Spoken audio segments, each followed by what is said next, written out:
وإن كنتم على سفر ولم تجدوا كاتبا فرهان مقبوضة، فإن أمن بعضكم بعضا فليؤد الذي اؤتمن أمانته وليتق الله ربه ولا تكتموا الشهادة، ومن يكتمها فإنه آثم قلبه والله بما تعملون عليم. لله ما في السماوات وما في الأرض، وإن تبدوا ما في أنفسكم أو تخفوه يحاسبكم به الله فيغفر لمن يشاء ويعذب من يشاء والله على كل شيء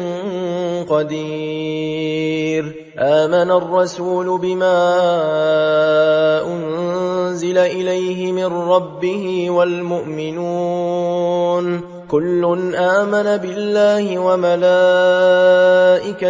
وكتبه ورسله لا نفرق بين أحد من رسله وقالوا سمعنا وأطعنا غفرانك ربنا وإليك المصير.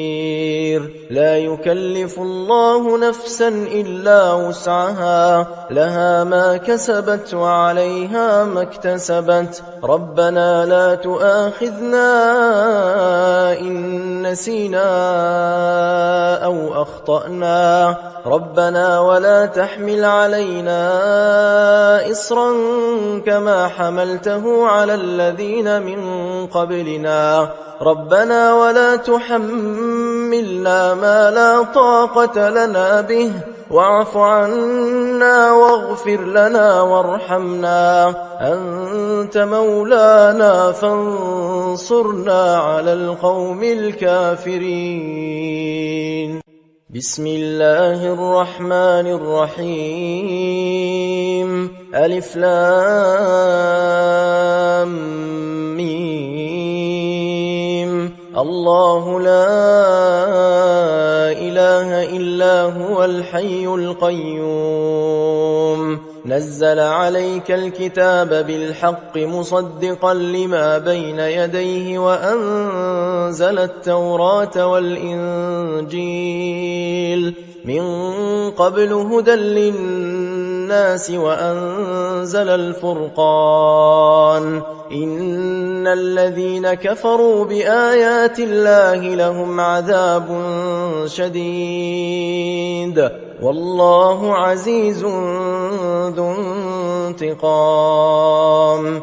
إن الله لا يخفى عليه شيء في الأرض ولا في السماء هو الذي يصوركم في الأرحام كيف يشاء لا إله إلا هو العزيز الحكيم. هو الذي أنزل عليك الكتاب منه آيات محكمات هن أم الكتاب وأخر متشابهات فأما الذين في قلوبهم زيغ فيتبعون ما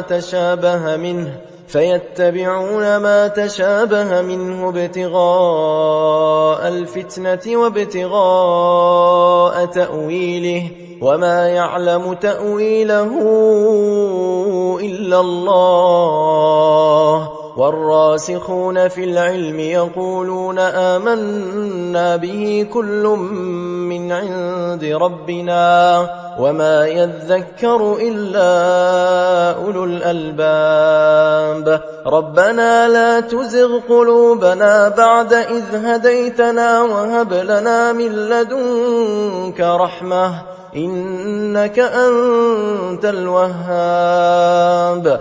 ربنا إنك جامع الناس ليوم لا ريب فيه إن الله لا يخلف الميعاد. إن الذين كفروا لن تغني عنهم أموالهم ولا أولادهم من الله شيئا وأولئك هم وقود النار كدأب آل فرعون والذين من قبلهم كذبوا بآياتنا فأخذهم الله بذنوبهم والله شديد العقاب قل للذين كفروا ستغلبون وتحشرون إلى جهنم وبئس المهاد قد كان لكم آية في فئتين التقتا فئة تقاتل في سبيل الله وأخرى كافرة يرونهم مثليهم رأي العين والله يؤيد بنصره من يشاء إن في ذلك لعبرة